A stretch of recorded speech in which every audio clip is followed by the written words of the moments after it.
தமிழக மக்கள் அனைவருக்கும் நன்றி வணக்கம்.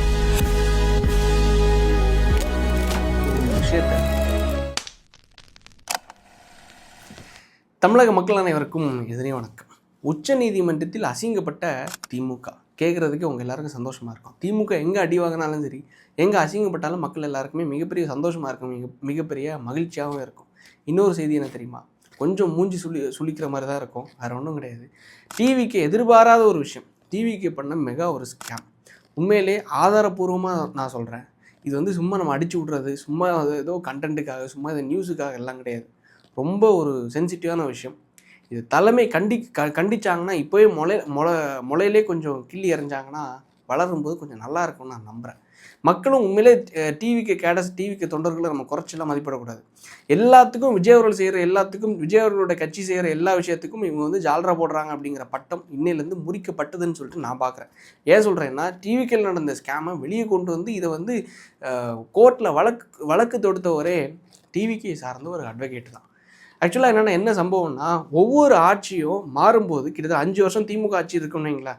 அந்த 5 வருஷம் திமுக ஆட்சியில் அவங்களுக்கு சார்ந்த, திமுகவை சார்ந்த, திமுக விசுவாசமாக இருக்கக்கூடிய திமுகவை சார்ந்த வழக்கறிஞர்களுக்கு அரசு தரப்பு வழக்கறிஞர் பதவிகள், public prosecutor, PP, GP, government pleader, அதை தாண்டி வந்து அடிஷனல் பப்ளிக் ப்ராசிக்யூட்டர், ஏபிபி போன்ற பல போஸ்டிங்ஸ் வந்து உயர்நீதிமன்றங்கள், அதை தாண்டி வந்து இங்கே லோவர் கோர்ட்ஸு, மேஜிஸ்ட்ரேட் கோர்ட்ஸு, இந்த மாதிரி பல நீதிமன்றங்கள் இருக்குது. இந்த எல்லா நீதிமன்றங்களை சேர்த்து கிட்டத்தட்ட தமிழ்நாடு முழுவதுமாக 145 போஸ்டிங்ஸ் இருக்குது. இந்த 145 போஸ்டிங்ஸையும் ஒவ்வொரு ஆட்சி மாறும்போது, இப்போ எக்ஸாம்பிள் திமுக ஆட்சி இருக்குன்னா அந்த 5 வருஷமும் ஒருத்தர் வந்து பிபிஆர் இருப்பார், ஜிபிஆர் இருப்பார், ஏபிபிஆர் இருப்பார்.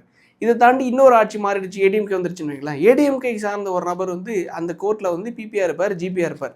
ஸோ அப்போ இப்போ என்ன நடந்துருச்சு, எந்த வரலாற்றும் காணாத வகையில் டிவிக்கு வந்து ஆட்சியில் உட்காந்துருச்சு. கரெக்டாக டிவிக்கு ஆட்சியில் உட்காந்ததுக்கப்புறமா அப்போ யார் வந்து அங்கே அரசு தரப்பு வழக்கறிஞராக வரணும்? டிவிக்கே சார்ந்து அமைக்கப்படக்கூடிய ஒரு அட்வொகேட். கரெக்டாக. ஸோ இப்போ டிவிகே கட்சிக்கு விசுவாசமாக இருக்கக்கூடியவங்க, டிவிகேல வழக்கறிஞர் இருக்கக்கூடியவங்க, அதுலேயும் குவாலிஃபைடான நல்ல அட்வொகேட்ஸ், மினிமம் 5 வருஷம் எக்ஸ்பீரியன்ஸ் இருக்கணும். அது மாதிரி நல்ல அட்வொகேட்ஸ் வந்து அதுக்கு வந்து குவாலிஃபைடு. ஸோ இப்போ ஏற்பட்ட நபரை தான் டிவிகே சார்ந்து வழக்கறிஞர்களாக நியமிக்கணும். கரெக்டாக. அங்கே யாரை நியமிச்சிருக்காங்க தெரியுமா? ஃபஸ்ட்டு வந்த குற்றச்சாட்டு என்னென்னா 2 பேர். ஒன்று வந்து திருநெல்வேலி பகுதியில் குட்கா வித்த ஒரு நபர், சாத்தான்குளம் பகுதியில் குட்கா வித்து பல வழக்குகளில் சிக்கின ஒரு நபர் வந்து இந்த மாதிரி வந்து டிவிக்கு சார்பாக அரசு தரப்பு வழக்கறிஞராக நியமிக்கப்பட்டிருக்காரு அப்படின்னு சொல்லிட்டு அது ஒரு குற்றச்சாட்டு. ரெண்டாவது இன்னொரு குற்றச்சாட்டு என்னென்னா, ஆடு திருடுன்னு ஒரு வழக்கறிஞர். ஆக்சுவலாக இவர் வந்து ஆடு திருடி கேஸில் சிக்கி, மக்கள்கிட்ட சிக்கி, அந்த கேஸை, அந்த வழக்குக்கான ட்ரையல் வந்து கோர்ட்டில் போயிட்டுருக்கு, நடந்துகிட்ருக்கு. ட்ரையல் நடந்துட்டு இருக்கிற டைமில் இவரை வந்து அரசு தரப்பு வழக்கறிஞராக கட்சி சார்பாக நியமிக்கிறாங்க. யோசிச்சு பாருங்களேன். ஆடு திருடுனவர் அரசு வழக்கறிஞர், கூடவே குட்காவுத்தவர் அரசு வழக்கறிஞர். சரி, ஒரு விஷயத்தை சகிச்சுக்கோங்க. இவங்க 2 பேருமே கட்சிக்கு விசுவாசமாக இருந்த ஒரே காரணத்தினால டிவிகேக்கு விசுவாசமாக இருந்திருக்காங்கய்யா. டிவிகேக்கு விசுவாசமாக இருந்திருக்காங்க. இந்த ஆளுங்கட்சியான டிவிக்கே வர்றதுக்கு பல பாடுகளை பட்டிருக்காங்க, பல அசிங்கங்களையும் பட்டிருக்காங்க, தற்கொலை என்ற பேரையும் வாங்கியிருக்காங்க மக்கள்கிட்டேருந்து. சரி, இவங்க வந்து மக்களுக்கு விசுவாசமாக இருந்திருக்காங்க, லைக் கட்சிக்காக நிறைய உழைச்சிருக்காங்க, கட்சியோட வளர்ச்சிக்காக உழைச்சிருக்காங்க. அந்த ஒரு காரணத்தினால ஆடு திருட்டுன பட்டமாக இருந்தாலும் சரி, குட்காவத்த பட்டமாக இருந்தாலும் சரி, சரி ஏதோ ஒன்று போயிட்டு போகுது, இவருக்கு போய் இந்த அரசு வழக்கறிஞர் போஸ்டிங்கை கொடுப்போம் அப்படின்னு சொல்லி கொடுத்துருந்தாங்கன்னு வச்சுக்கோங்களேன். அது ஒரு எக்ஸாம்பிளாக இருக்கட்டும், மேபி கொடுத்துருக்கலாம். அப்போ இன்னொரு தரப்பு நான் சொல்கிறேன். எங்கள் ஊர் கன்னியாகுமரியில் தக்கலைன்னு சொல்லிட்டு ஒரு பகுதி இருக்குது. தக்கலைக்கு பக்கத்தில் பத்மநாபபுரம்னு சொல்லிட்டு இன்னொரு பகுதி இருக்குது. இந்த பத்மநாபபுரம் பகுதிக்குள்ளேயே ஒரு கோர்ட் வருது, பத்மநாபபுரம் நீதிமன்றம் அப்படின்னு சொல்லிட்டு. இந்த நீதிமன்றத்தில் அட்வொகேட் ஜெகதேவ் மோகன்தாஸ்ன்னு சொல்லிட்டு ஒரு அட்வொகேட் ஒருத்தர் ப்ராக்டிஸ் பண்ணிட்டு வராரு. ஆக்சுவலாக உண்மையிலே இவரை எப்படி இதுக்கு முன்னாடி எனக்கு தெரியும். எப்படி தெரியும்னா, ஃபேஸ்புக்கில் தொடர்ந்து பதிவுகள் பண்ணிட்டு வர்றாரு. போன ஆட்சி வரைக்கும் ஒரு ஃபேஸ்புக் அக்கௌண்ட்டு மெயின்டைன் பண்ணிட்டு வந்தார். இந்த ஆட்சியில் போஸ்டிங்ஸ் புதுசாக கிடைக்க போகுது அப்படின்னு தெரிஞ்ச உடனே லைக் வந்து அந்த ஃபேஸ்புக் அக்கௌண்ட்டை ஒட்டு மொத்தமாக டீஆக்டிவேட் பண்ணிட்டாரா, இல்லை புது அக்கௌண்ட் க்ரியேட் பண்ணிட்டாரான்னு தெரியல. அந்த பதிவுகள் எதுவுமே இப்போ இல்லை, வீடியோஸ் போஸ்டிங்ஸ் எதுவுமே இல்லை. அந்த பதிவுகள் என்னென்ன தெரியுமா? டிவிகே ஆட்சி எந்த அளவுக்கு கலாய்க்க முடியுமோ, எந்த அளவுக்கு டிவிகே ஆட்சியை கிரிட்டிசைஸ் பண்ண முடியுமோ, விஜய் அவர்களை எந்த அளவுக்கு வந்து பேச முடியுமோ, அவதூறாக பரப்ப முடியுமோ, எல்லா விஷயத்தையும் திமுக ஆட்சியில் இருக்கும்போது பேசி வந்தாங்க. இவர் யாருன்னு சொன்னால் உங்களுக்கு கரெக்டாக அடையாளப்படுத்த முடியும்னா, ஐயா மனோஜ் தங்கராஜ் அவர்கள் இருக்கார்ல, மனோ தங்கராஜ் அவர்கள் இருக்கும்போது நம்ம தொடர்ந்து ஒரு விஷயத்த பேசணும். என்ன விஷயம்னா, கன்னியாகுமரி மாவட்டத்தில் தொடர்ந்து கனிமூல கொள்ளைகள் போயிட்டுருக்கு. அந்த கனிமூல கொள்ளை போகிறதுக்கு முழு காரணமாக ஐயா மனோ தங்கராஜ் அவர்கள் தான் திமுகவோட துணையோடு பண்ணிட்டு இருக்காங்க அப்படின்னு சொல்லிட்டு ஒரு விஷயம் பேசணும்ல. அந்த விஷயம் பேசும்போது நம்ம வீட்டுக்கு ஒரு பேப்பர் வந்துச்சு. என்ன பேப்பர்னு தெரியும்ல? இதான் அந்த பேப்பர். கிட்டத்தட்ட ஒரு லீகல் நோட்டீஸ். இந்த லீகல் நோட்டீஸ் நம்ம வீட்டுக்கு வந்துச்சு. வீட்டுக்கு வரும்போது பின்னாடி பேக்ரவுண்ட் செக் பண்ணி இது யார் அனுப்புகிறாங்கன்னு பார்த்தா தான் ஒட்டுமொத்தமாக என்ன விஷயம் பதிவு பண்ணியிருக்காங்கன்னா, ஆன் பிகாஃப் of mister minister Mano Thangaraj, இவருக்கு எகென்ஸ்டாக நீங்கள் அவதூறாக வீடியோ போட்டீங்க.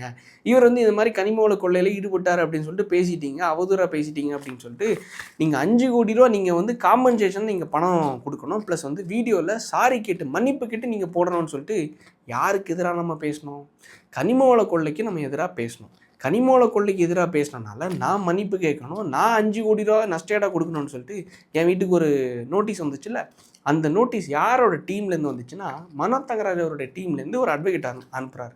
அந்த டீமில் மெயின் மெம்பராக இருக்கக்கூடிய ஒரு நபர் தான் மிஸ்டர் அட்வொகேட் ஜெகதேவ் மோகன்தாஸ் அவர்கள். இவருக்கு இன்றைக்கி டிவிகேலேருந்து அரசு தரப்பு வழக்கறிஞர் போஸ்டிங்கை கொடுத்துருக்காங்களாம். அப்போ யோசிச்சு பாருங்கள். நான் என்னோட டவுட் என்னென்னா, சரி கட்சிக்காரங்க ஏதோ குட்கா வித்துட்டாங்க, கட்சிக்காரங்க ஏதோ ஆடு திருடிட்டாங்க, அதனால ஏதோ ஒன்று கட்சிக்காக உழைச்சாங்க அப்படின்னு சொல்லிட்டு போஸ்டிங்ஸ் மேபி கொடுத்துருக்கலாம். எப்படி மாட்டு கட்சிக்காரங்களுக்கு, எப்படி டிவிக்கு விமர்சித்தவருக்கு, எப்படி விஜயை விமர்சித்தவருக்கு போஸ்டிங்ஸ் எப்படி போச்சுது? என்னோட கேள்வி நியாயமாக நியாயம் இல்லையா? மக்கள் நீங்களே சொல்லுங்கள்.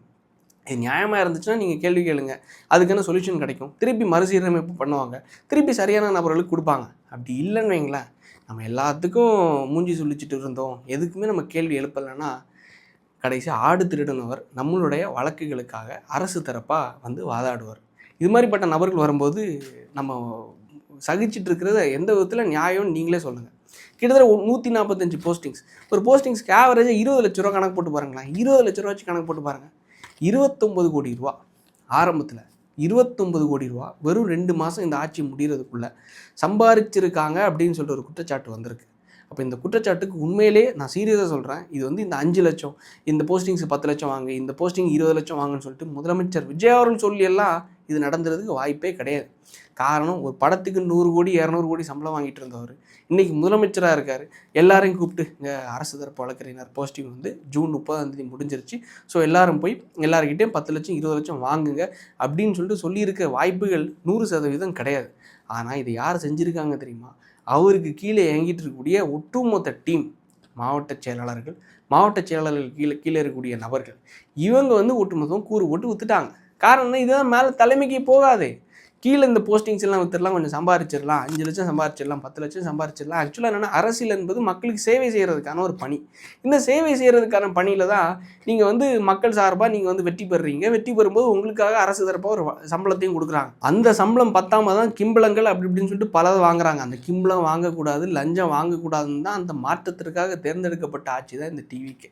ஆனால் இந்த ஆட்சியிலையும் இந்த மாதிரி ஒரு விஷயம் நடக்கும்போது நம்ம பேசாமல் இருந்தோம்னு வைங்களேன், எல்லா கட்சியும் மாதிரி இதுவும் வளர்ந்து வந்துடும். நாளைக்கு எல்லாரும் என்ன சொல்லிட்டு இருக்காங்க தெரியுமா? இது ஒரு ஜெயலலிதா அம்மையார் அவர்களை மாதிரி விஜய் அவர்களும் வரப்போகிறாரு, அவங்கள மாதிரியே அதிமுகவை டிவிக்கே மாறுது அப்படின்னு சொல்லிட்டு. உண்மையிலே அம்மையார் ஜெயலலிதா அவர்கள்கிட்டேருந்து சில பண்புகள் இவர் எப்படி எடுத்துக்கணும் தெரியுமா? யார் எங்கே ஊழல் செஞ்சாலும் சரி, இன்றைக்கி அமைச்சராக இருப்பார், நாளைக்கு எம்எல்ஏவாக இருப்பார். அம்மையார் ஜெயலலிதா அவர்களுடைய காலகட்டத்தில் ஒரு விஷயம் நான் சின்ன வயசில் பார்த்துருப்பேன். அதாவது என்னென்னா நீங்களும் பார்த்துருப்பீங்க நம்புகிறேன். இன்றைக்கி ஒருத்தர் வந்து அமைச்சராக இருப்பார், அவருக்கு உண்மையிலே நைட்டு தூக்கம் வராது. நாளைக்கு நம்ம அமைச்சராக இருப்போமானே அவருக்கே தெரியாது. காரணம் என்னென்னா, அவங்க நினைக்கிறது தான் இங்கே நடக்கும். எல்லாரும் கைகிட்டி நிற்பாங்க. அவங்களுக்கு தெரியாமல் ஒரு இஞ்சி கூட, ஒரு பேப்பர் கூட நகராது. அப்பேற்பட்ட ஒரு விஷயத்தை எல்லாரும் சொல்கிறாங்க, இல்லை ஏடிஎம்கே மாதிரி இது மாறிடும், டிஎம்கே ஏடிஎம்கே மாதிரி டிஎம்கே டிவிகேவாக இது மாறிடும் அப்படின்னு சொல்லிட்டு அவங்ககிட்ட இந்த சில பண்புகள் எடுத்துகிட்டு இவங்களுக்கு கொஞ்சம் கடிவாளத்தை போட்டு விட்டாங்கன்னா உண்மையிலே கெட்ட பேர் வராதுன்னு நான் நம்புகிறேன். காரணம் என்னென்னா, செய்கிற தப்பு என்னமோ அவங்க, ஆனால் கெட்ட பேர் யாருக்கு? அந்த மனுஷருக்கு. உண்மையிலே மக்கள் இதுக்காக பேசணும், 4 பேருக்கு ஷேர் பண்ணுங்கள். முதலமைச்சர் திரு விஜய் அவர்களுக்கு இது தெரியப்படுத்தணும். காரணம் என்னென்னா, நம்ம ஷார்ட்ஸ்லேயும் பேசியாச்சு, லாங் வீடியோலையும் பேசியாச்சு. இதுக்கு மேலே நம்ம போய் அங்கே சிஎம் ஆஃபீஸை போய் கொண்டு போய் தட்டி இந்த ஃபைல்ஸ் எல்லாம் கொண்டு போய் கொடுக்க முடியாது. நம்மளால் முடிஞ்ச ஒரு விஷயத்த நம்ம பண்ணியிருக்கோம். இதை வந்து அவங்க சரியான முறையில் நடவடிக்கை எடுப்பாங்க என்று நம்புகிறேன். இதுக்கு அடுத்தது தான் நம்ம ஃபஸ்ட்டு ஆரம்பத்தில் பார்த்தோம்ல, நீதிமன்றத்தில் போய் அசிங்கப்பட்ட திமுக அப்படின்னு சொல்லிட்டு, அது வேற ஒன்றும் கிடையாது. நீதிமன்றத்தில் போய் இதுவரைக்கும் இந்நாள் வரைக்கும் என்ன பேசிட்டு வந்தாங்க தெரியுமா? கரூருக்கு ஏன் முதலமைச்சர் போகவில்லை, கரூர் மக்களை ஏன், பாதிக்கப்பட்ட மக்களை ஏன் முதலமைச்சர் விஜய் அவர்கள் வந்து இதுக்கு முன்னாடி முதலமைச்சராகிறதுக்கு முன்னாடி ஏன் விஜய் வந்து விஜய் தான், வேற எதுவும் சொல்ல மாட்டாங்க. மாண்புமிகுவோ இல்லை திருவோ இல்லை மரியாதைக்குரியோ இது மாதிரி எதுவும் சொல்றது கிடையாது. ஏன் விஜய் போகிறதில்லை, ஏன் இவன் போகிறதே கிடையாது அப்படின்னு சொல்லிட்டு சொல்லுவாங்கல்ல.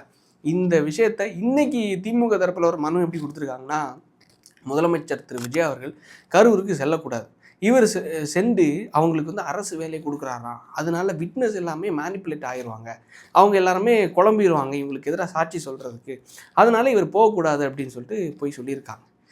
இவங்க போய் உச்சநீதிமன்றம், அதாவது சுப்ரீம் கோர்ட்டில் போய் வாதாடி இருக்காங்க. எப்படி தெரியுமா வாதாடி இருக்காங்க? விஜய் ஒரு அக்யூஸ்டு, இந்த அக்யூஸ்டு வந்து அங்கே போகக்கூடாது அப்படின்னு சொல்லிட்டு நீதிபதி கிட்ட சொன்ன உடனே விளாசி கேட்டார் பாருங்க ஒரு கேள்வி. என்ன தெரியுமா? நீ எப்படி அவர் அக்யூஸ்டுன்னு சொல்லலாம்? Is a honourable chief minister of Tamil Nadu, நீ எப்படி அவர் அட்ரஸ் பண்ணணும் தெரியுமா? அவர் எப்படி நீ மரியாதை குறைவாக நீ எப்படி பேசலாம்? ஒரு இப்போ ஏற்பட்ட அறிவில்லாத ஒரு ஜென்மங்களாக இங்கே வந்து வாதாடுறீங்களே அப்படின்னு சொல்லிட்டு திமுகவே அவங்க கொடுத்த மனுவே ஒட்டுமொத்தமாக தள்ளுபடி பண்ணி அமுச்சு விட்டார். ஒரு முதலமைச்சர் எப்படி பேசணும்னு தெரில. ஏன்னா அவர் என்ன, ஜட்ஜி என்ன அவர் தரப்பில் என்ன சொல்கிறாருன்னா, கரூரில் நடந்த துயரத்துக்கு குற்றப்பத்திரிக்கை எஃப்ஐஆரில் விஜய் அவரோட பேர் கிடையாது. எந்த எஃப்ஐஆர்லேயும் எந்த பத்திரிகையிலையும் அவரோட பேரே கிடையாது. இன்வெஸ்டிகேஷன் முடியலை. நீதிமன்றம் எஸ்ஐடி அமைச்சிருக்காங்க, நீதிபதி அவர்களுடைய தலைமையிலையும் ஒரு எஸ்ஐடி அமைச்சிருக்காங்க. நீதிபதி எந்த ஒரு லைக் வந்து பாரபட்சமாக இருக்கக்கூடாது, இவங்க தரப்பும் இருக்கக்கூடாது, திமுக தரப்பும் இருக்கக்கூடாது, டிவிக்கு தரப்பும் இருக்கக்கூடாது. ஸோ நியூட்ரலாக நடுவில் ஒரு பர்சன் அமைச்சிருக்காங்க. அவர் தான் யாருன்னா நீதிபதி அவருடைய தலைமையில் ஒரு எஸ்ஐடியை அமைச்சிருக்காங்க. சிபிஐ விசாரணையும் போயிட்டுருக்கு. இதெல்லாம் நடந்துட்டு இருக்கிற டைமில் இன்னும் வழக்கு விசாரணையும் முடியாத இருக்கிற டைமில் நீ எப்படி அவர் அக்யூஸ்டுன்னு சொல்லலாம்? நீ எப்படி அவர் அக்யூஸ்டுன்னு சொல்லலான்னு சொல்லிட்டு கேள்வி கேட்டு அசிங்கப்படுத்தி இந்த திமுககாரங்களோட மனுவை தள்ளுபடி பண்ணி ஓட்டு மொத்தமாக அமுச்சு விட்டாங்க. இது தேவைதான், அசிங்கம் தேவைதான். என்னதான் அசிங்கம்னு சொன்னாலும் இது ஒரு பக்கம் அவங்க அசிங்கப்பட்டு இருக்கட்டும். தயவு செஞ்சு கட்சி கீழே இருக்கக்கூடிய நபர்கள் பண்ணக்கூடிய இந்த சம்பவங்கள் அசிங்கம் யாருக்கு போய் சேருதுன்னா முதலமைச்சர் திரு விஜய் அவர்களுக்கு. இந்த சின்ன சின்ன ஊழல்களையும் சரி, இந்த போஸ்டிங்ஸையும் சரி, எல்லாத்தையும் கொஞ்சம் கண்டித்து கடிவாளம் போட்டு வச்சிங்கன்னா கொஞ்சம் நல்லாயிருக்கும் நான் நம்புகிறேன். மக்கள் நீங்கள் என்ன விரும்புகிறீங்க அப்படிங்கிறதையும், உங்களோட கருத்து என்னங்கிறதையும் தயவு செஞ்சு கமெண்ட்டில் சொல்லுங்கள். நாளைக்கு அடுத்த வீட்டில் சந்திப்போம். நன்றி, வணக்கம்.